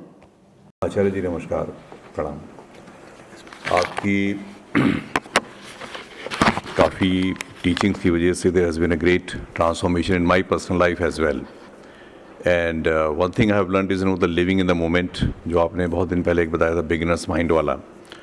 तो that things work so beautifully in the personal life, but as I also head certain organisations, so there I see there is a need of lot of planning, which sometime one organization is growing on its own way, it is a different issue. When you see one thing you do exceptionally well, then another kind of opportunity comes, then you move on in that manner. जो आपने कहा था कि जो सहज मिले वो दूध है, but corporate world works in a very different way. They will create like a 5-year financial projections and this and that. तो उसके साथ कई बार तारतम्य में बैठा पाने में थोड़ा सा मुश्किल होता है, और कई बार ये लगता है कि जो प्लानिंग है वो भी एक तरह का खाली फियर है। क्योंकि अगर आपने कॉर्पोरेट प्लानिंग कर भी ली 5 साल की, तो मालूम चला उसके बीच में वाइस प्रेसिडेंट हट गया, कहीं ये हो गया, lot of changes are there. Then we do lot of work on the risk management and other kind of a thing. तो ये मैं जानना चाहता था कि प्लानिंग में कितना फोकस है और उसकी कितनी यूजफुलनेस है, और जो सहज भाव से जीना, इन दोनों के विषय में अगर थोड़ा सा बताएं। Thank you. सहज भाव से प्लानिंग करिए। उसका मतलब ये है कि प्लानिंग बुरी नहीं है, प्लानिंग के असफल होने पर जो हमें धक्का लग जाता है वहाँ दुख निहित है। ये जो दिमाग है, ये जो कुछ भी कर रहा है वो एक तरह की प्लानिंग ही है, ये योजनाएं ही बनाता है। मन माने अतीत, मन माने भविष्य, भविष्य की ओर ये जब भी देखेगा, अगर आप गौर करेंगे तो किसी न किसी तरह की योजना ही बन रही है। ठीक है, प्लानिंग करिए, खूब करिए, लेकिन ये पता रहे कि अपना ही बनाया हुआ तो प्लान है, हम ही ने तो बनाया है और हम कितने होशियार हैं। तो वो प्लान अगर विफल हो भी गया तो हम इतनी तकलीफ और इतना दुख किस बात का मना रहे हैं भाई। देखिए, ये बहुत तलवार की धार वाली बात है। एक तरफ तो जो आप करें, जो योजना बनाएं, जो भी सोचें, उसे पूरी जान लगा के सोचना है। हल्के मन से, लापरवाही में अपनी योजना नहीं बना देनी। आप चलिए, आप 5 साल की कॉर्पोरेट प्लानिंग कर लीजिए। सारी समस्या तब खड़ी होती है जब वो प्लान चलता नहीं, और कोई प्लान ऐसा नहीं होता जो फुल प्रूफ हो, कोई प्लान ऐसा नहीं होता जो आपने जैसा बनाया है वैसा ही चल देगा। ठीक है, उस समय पर फिर परीक्षा होती है कि आदमी में दम कितना है। सब चीज़ें वैसी ही चलती रहे जैसी आपने योजना बनाई थी तो फिर तो सब बादशाह हैं। ठीक है ना, सभी लोग दमदार दिखाई देंगे, देखो जैसा प्लान था वैसे ही चल रहा है। पर ऐसा होगा नहीं। आप लाख चाह लो, आप लाख कोशिश कर लो, जिंदगी आपको बहुत अप्रत्याशित चेहरे दिखाती रहेगी। जिन चीज़ों की आपने कल्पना भी नहीं करी वैसी चीज़ें होती रहेंगी। ठीक है, जो आपकी सबसे गहरी और विस्तृत डिटेल्ड योजना होगी उसको भी आप कई बार पाएंगे कि बिल्कुल नाकामयाब हो गई। उस समय पर जांचा जाता है कि आप कितने गहरे आदमी हो। अगर अहम भाव बहुत ज़्यादा है तो आपकी योजना के टूटने के साथ आप भी टूट जाओगे, और अगर अहम भाव नहीं है तो आप में ये लचीलापन रहेगा कि योजना ही तो टूटी है, हम थोड़े ही बिखर गए। आप दूसरा रास्ता निकाल लोगे। आप जो काम कर रहे हो अगर वो वाकई करने लायक है तो योजना विफल हुई नहीं कि आप दूसरा रास्ता निकाल लोगे, आप तीसरा निकाल लोगे, आप चौथा निकाल लोगे। आपके पास प्लान ए नहीं, XYZ ABCD जितना कुछ हो सकता है सब रहेगा। ठीक है, आप कहोगे कि भाई तकदीर को, विधि को अपना काम करने दो, मैं अपना काम करूंगा। दुनिया को और दुनिया में जो कुछ भी अप्रत्याशित है, अनप्रिडिक्टेबल है, उसको हक है होने का। मैं उसे रोक तो नहीं सकता ना, नहीं रोक सकता ना। लेकिन दुनिया को यह हक नहीं है कि वो मुझे रोक ले। न मैं दुनिया को रोक सकता हूं, न दुनिया मुझे रोक सकती है। दोनों अपना अपना काम करेंगे, और अपना काम करने के लिए मेरे पास जो एक औजार, मेथड उपलब्ध है वो है प्लानिंग। तो मैं प्लानिंग भी करूंगा, ये जानते बूझते प्लानिंग करूंगा कि कोई भी प्लान मुझे नहीं पता कितना सफल होगा। ठीक है, ये नहीं कर लेना है living in the present moment के नाम पे कि प्लानिंग ही नहीं कर रहे। अध्यात्म ये नहीं कहता है कि लिव इन द मोमेंट और आगे की सोचो ही मत। अगर आप ये कर रहे हैं तो फिर लिविंग इन द मोमेंट, वर्तमान में जीना, सिर्फ भोगवाद बन जाएगा। फिर आप पलों में क्या करेंगे? आप कर्म करेंगे, और कर्म फल के बारे में जानबूझ के विचार नहीं करेंगे, क्योंकि कर्म फल कहां होता है? भविष्य में होता है ना। और आपने तो अपने आप को बता दिया है कि I live in the present moment, मैं तो साहब वर्तमान में जीता हूं। तो अब आप वर्तमान में कर तो डालोगे जो आपको करना है, भविष्य में उसका जो फल आने वाला उसका आप विचार करोगे नहीं। और याद रखिए, निष्काम कर्म नहीं है। आप अभी निष्काम कर्मयोगी नहीं हो गए, आप बस भोगी हो गए हो। आप कह रहे हो अभी मजे ले लो, बिल आगे आएगा तब देखा जाएगा। और ये चीज हमें कहीं का नहीं छोड़ेगी। कर्म फल से आप आगे निकल सकें, कर्म फल का आप त्याग ही कर सकें, उससे पहले ये ज़रूरी है कि आप कर्म फल के बारे में पूर्णतया विचार करें, ताकि आपको कर्मफल की निस्सारता दिखाई तो दे। जब तक कर्मफल की निस्सारता दिखाई नहीं देगी, आप कर्मफल त्याग कैसे दोगे? लेकिन ये बड़ा आजकल चलन है, फैशन सा हो गया है कि I live in the present moment, आगे की मैं सोचता नहीं। तो अभी क्या करना है? अभी हॉस्टल की छत पे गांजा फूकना है। कल सुबह की क्लास अटेंड करूंगा या नहीं, ये मुझे सोचना ही नहीं है। I live in the present moment, ये नहीं है। यही का हूं तो जानता हूं, अब कुछ बदल गई हूं चीजें तो पता नहीं। मुझे ये जानना है कि जैसे कोई भी सिचुएशन आ जाती है और हम ये जान जाते हैं कि मान लीजिए, मैं उदाहरण के तौर पे आपको मतलब कहना चाहूँगा, जैसे कि मान लीजिए कोई गाड़ी वाला आ रहा है और मैं उस गाड़ी वाले के सामने आ गया और मैं एकदम बीच में रुका हूँ और वो गुस्से में मुझे देख रहा है, मैंने भी उसे इस तरीके से देखा है। मैं जानता हूँ अगर मैंने कंटिन्यूसली उसे देखना चालू रखा तो झगड़ा शुरू हो जाएगा, मतलब झगड़ा हो सकता है। और मैं अगर नज़रें थाम कर साइड में चला जाता हूँ तो नहीं होगा, मतलब मैंने उस सिचुएशन को टाल दिया। पर वो जो सेंस मेरे अंदर उठी है गुस्से की या डर की, वो कैसे डील करी जाए, या मैं खुद को बचाने की प्रवृत्ति से कैसे? उसके लिए तुम्हें ये देखना होगा कि वो जो भीतर से भावना उठती है कि मेरा अपमान हो रहा है और मैं बड़ा मर्द हूँ, मैं पीछे कैसे हट जाऊँ, वो जो सेंस है वो तुम नहीं हो, वो तुम्हारे भीतर बैठी आदिम प्रकृति है। किसी जानवर को भी तुम बस यूं ही देखो दूर से, उसके शरीर का कोई भी हिस्सा, तो उसकी एक तरह की प्रतिक्रिया होती है। और थोड़ा सा आजमा करके देख लेना, किसी बंदर की या किसी कुत्ते की बिल्कुल आंख में आंख डालकर देखना, अलग प्रतिक्रिया आएगी। ये हम थोड़े ही कर रहे हैं, ये तो हमारे भीतर जो जंगल बैठा हुआ है बहुत पुराना, वो कर रहा है। समझ रहे हैं बात को? तो ये जो आंख में आंख डालना होता है, ये हमारे भीतर कुछ ऐसा कर देता है जो पूरे तरीके से रासायनिक है, बायोकेमिकल है, और उस पर आपका कोई नियंत्रण नहीं है। वो आपकी मर्जी से नहीं होता, वो बस हो जाता है। आपने चाहा नहीं है, वो हो गया। जैसे कोई भी केमिकल रिएक्शन होता है, वो आपके चाहने से थोड़ी होता है, उसमें कहीं भी चेतना, कॉन्शियसनेस थोड़ी शामिल होती है। सोडियम को पानी में डाल दो, और कमरे में तुम बुद्ध का करुणा का संदेश बिल्कुल बजाए रहो, भक्ति संगीत चल रहा है, विस्फोट नहीं होगा क्या? क्योंकि वहां जो मामला है वो बिल्कुल रासायनिक है।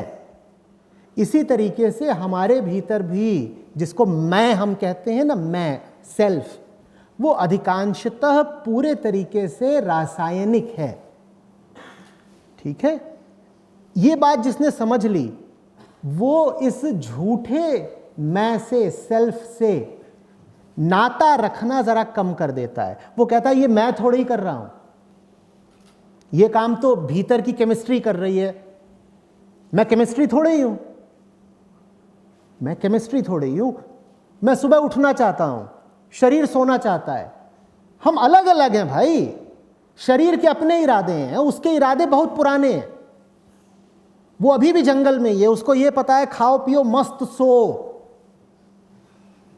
शरीर थोड़ी कह रहा है कि मुझे IIT आना है, शरीर थोड़ी कह रहा है कि मुझे सीखना है, ज्ञान होना चाहिए, तरक्की करनी है, दुनिया को बेहतर जगह बनाना है। तुम एक बात बताओ, जिस दिन तुम्हारा कॉन्वोकेशन भी हो रहा होगा, उस दिन तुम्हारा अंगूठा बदल गया होगा क्या? इसको क्या मिला तुम्हारी बीटेक एमटेक डिग्री से?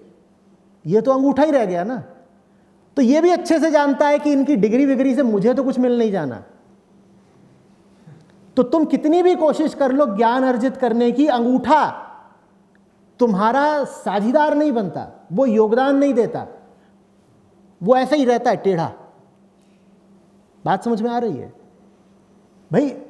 तुम्हें बहुत ज्ञान हो गया, लेकिन ज्ञान के चक्कर में तुमने मान लो शरीर को खाना नहीं दिया, तो शरीर ज्ञान थोड़ी खाएगा, शरीर के इरादे दूसरे हैं, शरीर की मांग अलग है। शरीर जैसे तुमसे अलग, बिल्कुल जुदा कोई चीज हो।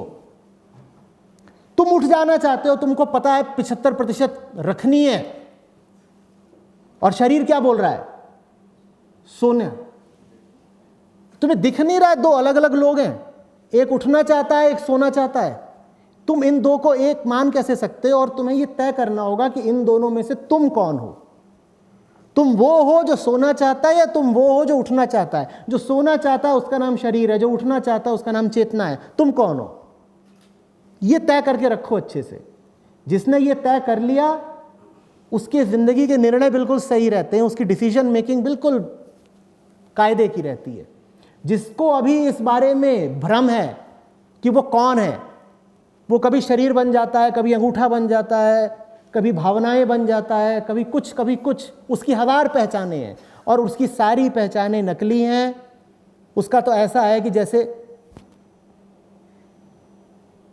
कोई अपने कान को खाना खिलाए, क्योंकि उसको पता ही नहीं है कि पेट का नाता मुंह से है। तुम कौन हो ये पता रखो, नहीं तो तुम अपनी हस्ती के गलत केंद्रों को पोषण देते रहोगे। हम मेहनत करते हैं और वो मेहनत गलत जगह पर चढ़ा देते हैं, गलत जगह अर्पित कर देते हैं। आप हो सकता है बहुत मेहनत कर रहे हो, और सारी मेहनत आपने किस लिए करी? पुरानी अहंकार की किसी चोट को ठीक करने के लिए। हो सकता है आप बहुत मेहनत कर रहे हो, सारी मेहनत आपने किस लिए करी? ताकि आपका शरीर और बढ़िया दिखाई दे। या हो सकता है आपका शरीर ना बढ़िया दिखाई दे तो आपको बहुत बढ़िया शरीर वाला कोई साथी मिल जाए। ये सारी मेहनत आपने किसको चढ़ा दी? शरीर को चढ़ा दी, और शरीर आप हैं नहीं। तो ये तो वही बात है कि मेहनत कोई खूब करे और खाना सब पड़ोसी को खिलाता चले, खत्म ही होगा ना, मरेगा, मरा मरा जिएगा, पड़ोसी मोटाता जाएगा। वैसे ही हम होते हैं, शरीर मोटाता जाता है, हम सूखते जाते हैं। आपने ऐसे बताया कि तुम कौन हो उसको जानना, तो इसको हम कैसे जाने और मन से कैसे अपने आप को अलग करके देखें, और मन को कैसे अपने ऊपर हावी ना होने दे, माइंड को कैसे कंट्रोल करें हम, और इवेंचुअली माइंड और बॉडी से डिस्टेंस बना के रखें और उसको एज एन इंस्ट्रूमेंट यूज़ कर पाए। Is it possible? कभी कुछ ऐसा करा है जो बहुत करीब रहा हो तुम्हारे दिल के? पूछ रहे हैं मैं जानूं कैसे कि मैं कौन हूं, मैं कैसे जानूं खास तौर पर कि मैं शरीर नहीं हूं। कभी कुछ ऐसा चाहा है जो बहुत बहुत तुम्हारे दिल के निकट का हो? ज़्यादातर लोगों ने चाहा होगा। और जब तुम पाओगे कि तुम कुछ ऐसा करना चाहते हो जो बहुत बहुत ज़रूरी है, और ये नालायक शरीर तुमको काम करने नहीं दे रहा, तब तुम समझ जाओगे कि तुम शरीर हो या कोई और हो। तुम्हें कहीं पहुंचना बहुत ज़रूरी है, किसी की जान का सवाल है, और शरीर कह रहा है नहीं पहले खाना खा लेते हैं, भूख उठ रही है। शरीर कह रहा है सो ही जाते हैं। तब तुम समझ जाओगे कि शरीर के इरादे तुम्हारे इरादों से बहुत अलग हैं। समझ में आ रही है बात? देखो ना कि तुम्हारी मूल इच्छा क्या है, और तुम पाओगे कि तुम्हारी मूल इच्छा शरीर की इच्छाओं से मेल खा ही नहीं रही है। तुम्हारी मूल इच्छा शरीर की मूल इच्छाओं से मेल खा ही नहीं रही है। शरीर बिल्कुल वही चीजें चाहता है जो कोई बंदर चाहता है, घोड़ा चाहता है, हाथी चाहता है, अमीबा या हाइड्रा चाहता है। शरीर अभी तक वही सब चाह रहा है। शरीर का जैसे कोई इवोल्यूशन हुआ ही नहीं है। जैसे ये जो ब्रेन है, ये पूरे इवोल्यूशन के बाद भी अपनी पुरानी इंस्टिंक्ट्स छोड़ ही नहीं पाया है। जैसे कि इंटेलेक्ट तो आ गई है, लेकिन वो इंटेलेक्ट अभी भी पुरानी इंस्टिंक्ट्स की गुलाम ही है। तो हम जिसको इवोल्यूशन बोलते हैं वो शारीरिक तौर पर हो गया है, चेतना का कोई इवोल्यूशन हुआ ही नहीं है। और जो शारीरिक तल पर पूरी चेतना है, वो चेतना जो शरीर से ही संबंधित है, वो बिल्कुल बंदर वाली ही है। ये तुम्हें तय करना है कि तुम चेतना के कौन से तल पर हो, वो जो शरीर से संबंधित है या वो जो कुछ ऊंचा पाना चाहती है। और तुम कोई भी फैसला कर सकते हो। तुम कह सकते हो कि मुझे तो साहब बंदर जैसी ही ज़िंदगी बितानी है, तो आप वही करोगे जो बंदर कर रहा है, बस उसको आप ज़्यादा इंटेलेक्चुअल तरीके से करोगे। बंदर दिन भर क्या करता है? इधर से उधर भागता है खाने के लिए, कभी किसी को दांत दिखा रहा होता है, डरा रहा होता है, किसी बंदरिया का पीछा कर रहा होता है। यही सब काम आप भी करोगे, आप ज़रा बड़े तरीके से करोगे, इंटेलेक्चुअल तरीके से करोगे, लगेगा कि आप कोई बहुत बड़े आदमी हो। लेकिन वो जो आप बड़े बड़े काम कर रहे हो, जब आप उनकी जड़ों तक जाओगे तो आप पाओगे आप बिल्कुल वही काम कर रहे हो जो बंदर करता है, बस आप बहुत ज़्यादा अपने आप को महिमा मंडित कर रहे हो। बंदर के पास इतना अहंकार नहीं होता कि मैं बड़ा आदमी हूँ। आप काम बंदरों वाले ही कर रहे हो, बस अहंकार के साथ और कर रहे हो। बंदर केले के पीछे भाग रहा है, आप पैसे के पीछे भाग रहे हो, एक ही तो चीज़ है ना। बंदर भी और बाकी लोगों को दांत दिखा रहा है, धमका रहा है कि भाग जाओ यहाँ से, इस इलाके पर मेरा कब्जा है। आप भी किसी इलाके पर वर्चस्व करने के लिए बड़े आतुर हो, बंदर वाला ही तो काम है। बस आप ये सारा काम बहुत सोफिस्टिकेशन के साथ करोगे, अंग्रेजी में करोगे, बंदर बस खौं खौं करता है, इतना ही अंतर है। वैसा जीवन अगर जीना हो तो वो भी एक विकल्प है। वैसा अगर नहीं जीना, अगर कहना है कि भाई जंगल पीछे छूट गया, अब भीतर के बंदर समान नहीं जीना है मुझे, चेतना के ऊंचे तलों पर पहुंचना है, कुछ और जानना है, कुछ और समझना है, कुछ और होना है, तो वो भी एक विकल्प है, चुनना आपको है। Sir, as it is said, what scares you the most is the one thing that grows you the most. It can potentially, not necessarily. What if the thing that scares us the most means that leaving out all of the norms? You are scared of your own greatness, your own power. Right, so how can we come up with that? By seeing that your littlenesses are not doing you any good. We are merely habituated to our current patterns. We don't love them. See where your love lies. There is a difference between being attached to something due to habit and being attracted to something due to love. Most of that which is present in our life is due to habit. And that habit need not necessarily belong to the last 20 years of your life. We are carrying millions of years old habits in this body. This body itself is a habit. It's a bundle of habits. It compels us to live in certain ways. And because we live in certain ways, in those ways, we think that those ways are us. No, those ways are not us. Probe the depths of your mind and you will find that you love something entirely different. And when when your love will be bigger than the force of habit, the inertia of habit, then you will break free. जैसे आज का इंसान जो है वो भोग की तरफ बहुत तेज़ी से बढ़ रहा है, तो क्या जो ये भोगने की वृत्ति है ये प्रकृति से निकल रही है? और अगर ये प्रकृति से निकल रही है तो प्रकृति अपना विनाश चाहती है, क्योंकि इंसान भोग भोग के विनाश ही कर रहा है। तो अगर प्रकृति अपना विनाश चाहती है तो फिर ये क्या है? ये तुमसे किसने कह दिया कि इंसान का विनाश होगा तो प्रकृति का विनाश हो जाएगा? प्रकृति इतनी छोटी चीज़ थोड़ी है कि इंसान के साथ वो भी मिट जाएगी। इंसान तो कितनी बार आया, कितनी बार गया। प्रकृति से तुमने अर्थ पहली बात सिर्फ एक स्पीशी से क्यों लगा लिया? दूसरी बात सिर्फ एक ग्रह, एक प्लैनेट से क्यों लगा लिया? प्रकृति माने ये जो पूरा ब्रह्मांड है ये सब प्राकृतिक है। इंसान तो इसमें कुछ भी नहीं है। हम बार बार बोलते हैं देखो इंसान पागल है, प्रकृति को नष्ट कर रहा है। ये बात बल्कि पागलपन को सिद्ध करती है कि इंसान सोच रहा है कि वो प्रकृति को नष्ट कर सकता है। तुम इतना सारा अभी न्यूक्लियर एम्यूनिशन रखे हुए हो, तुम सारा एम्यूनिशन कर दो एक साथ इस्तेमाल, ठीक है? तुम ये पूरा प्लेनेट ही ध्वस्त कर दो, प्रकृति को क्या फर्क पड़ना है? समय समझते हो कितना लंबा होता है? जब हम बिग बैंग की भी बात करते हैं, अगर उस थ्योरी में भी विश्वास करो तो जानते हो ना कितनी उम्र हो गई है इस यूनिवर्स की? उस पूरी उम्र में पृथ्वी जैसे कितने ये छोटे छोटे धूल के कण आए और चले गए। वो खेल सारा प्रकृति का था जो चल रहा था। ठीक है, तो प्रकृति के विनाश की चिंता मत करो, अपने विनाश की चिंता कर लो। ये बोलना भी अपने आप को झांसे में रखने की बात है कि अरे अरे we are destroying our planet and we are killing other species. ये सब खुद को धोखे में रखने की चीजें हैं।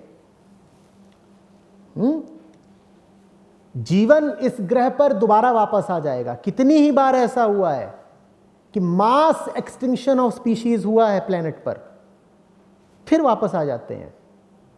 प्रकृति अपने आप को पुनरुज्जीवित कर लेगी, रिजुविनेट कर लेगी।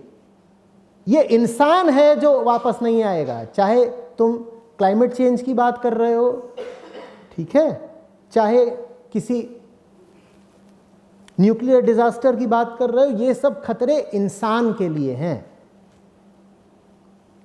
हम बोल देते हैं देखो देखो पृथ्वी का तापमान बढ़ रहा है, द अर्थ इज सिक। कभी कह देते हैं the earth is in fever. अपनी फिक्र कर लो, ठीक है। ये 2-4 डिग्री ऊपर नीचे होना पृथ्वी बहुत बार देख चुकी है। पृथ्वी बची रहेगी, पृथ्वी नहीं भी बची रहेगी तो क्या फर्क पड़ता है? तुम्हारे सौर मंडल में भी पृथ्वी कौन सा बहुत बड़ा ग्रह है? एक जुपिटर में 100 पृथ्वियां समा जाएं और एक सूरज में हजारों पृथ्वियां समा जाएं, तो कौन सी पृथ्वी बहुत बड़ी चीज है? अपनी फिक्र कर लो। पर अपनी फिक्र हम नहीं करते। जानते हो उसमें धारणा क्या बैठी हुई है? हम तो सही हैं, हमें थोड़ी जरूरत है अपनी फिक्र करने की। अगर अपनी फिक्र करनी है तो उसके लिए सबसे पहले स्वीकार करना पड़ेगा ना कि हमारे ऊपर खतरा है और हमें ठीक होने की जरूरत है क्योंकि हम गलत हैं, तो हम अपनी फिक्र नहीं करना चाहते। हम जिस चाल चल रहे हैं उस चाल चल के अगर हमने मान लो कोई क्लाइमेट ट्रीटी कर ली, कोई न्यूक्लियर ट्रीटी कर ली, और जितने तरीके के आदमी की बुद्धि के उपाय हो सकते हैं हमने कर लिए, और इन खतरों को किसी तरह से रोक भी दिया, तो हो सकता है हम टेम्परेचर राइज से ना मरें, ग्लेशियल मेल्टिंग से ना मरें, लेकिन हम खत्म होंगे अंदर ही अंदर मेंटल डिजीज से, विक्षिप्तता से। उसको कैसे रोक लोगे? कोई इंटरनेशनल ट्रीटी करके बताओ, कैसे रोक लोगे? इंसानियत जिस तरीके से जा रही है और जो हमने अभी पूरे तरीके से अहंकार पर आधारित जीने का ढांचा बना रखा है, वो या तो हमें बाहर से मार देगा, ठीक है ना, और अगर बाहर से नहीं मारता संयोगवश, तो भीतर से तो हमारा विनाश सुनिश्चित ही है, बल्कि हो ही रहा है। आज इस दुनिया में जो अनुपात है, प्रोपोर्शन है मनोरोगियों का, उतना कभी भी नहीं था। आज जो औसत तनाव के, स्ट्रेस के, एंजाइटी के स्तर हैं, इतने द्वितीय विश्व युद्ध के समय भी नहीं थे, सैनिकों में भी नहीं पाए जाते थे जितने आज आम आदमी में होते हैं। आंकड़े देखो, रिसर्च पेपर्स को देखो। आज जितने मामले डिप्रेशन के और सीजोफ्रेनिया के, कंपल्सिव डिसऑर्डर्स के होते हैं, उतने कब होते थे? और मैं संख्याओं की नहीं बात कर रहा हूं, मैं अनुपात की बात कर रहा हूं, मैं प्रोपोर्शन की बात कर रहा हूं।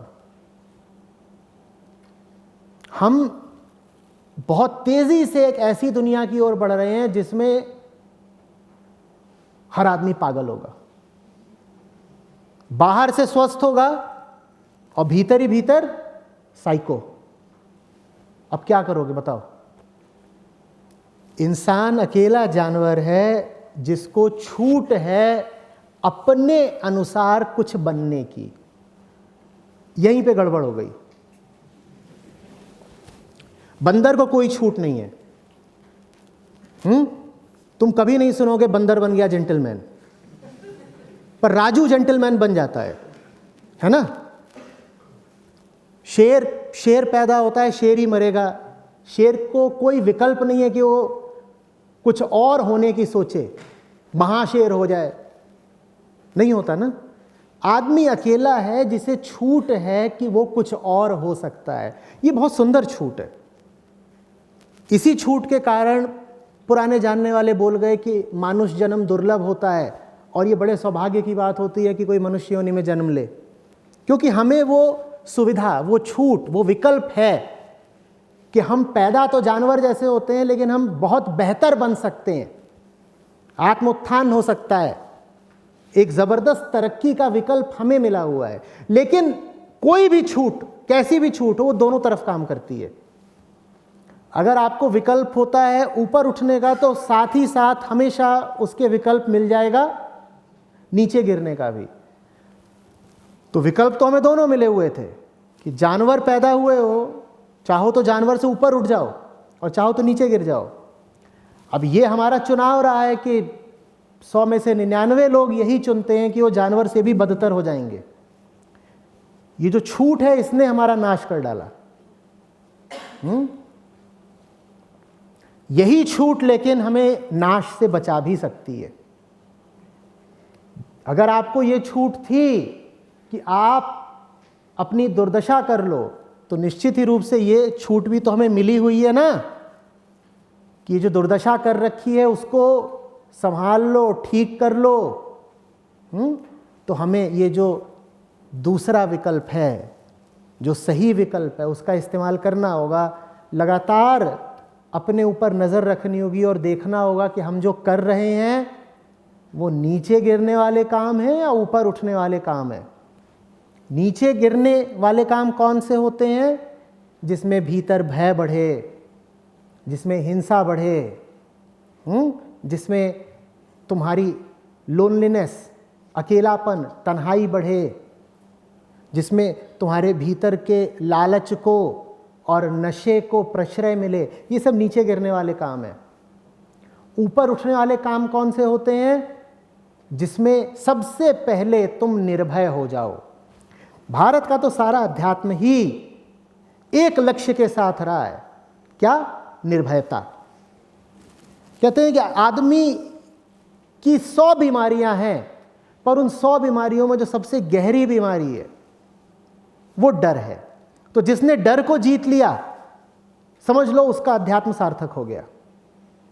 तो ऊपर उठने वाले काम ये हैं, निडर हो जाओ, तुम्हारे भीतर अहिंसा आ जाए, थोड़ा दूसरों का ख्याल रखना शुरू कर दो, बिना ये माने कि दूसरे तुमसे अलग हैं, करुणा आ जाए। ये चेतना को ऊपर उठाने वाले काम है। किसी न किसी दिशा तो जाना पड़ेगा, क्योंकि आदमी के पास ये विकल्प नहीं है कि वो चुनाव न करे। We are an animal that chooses.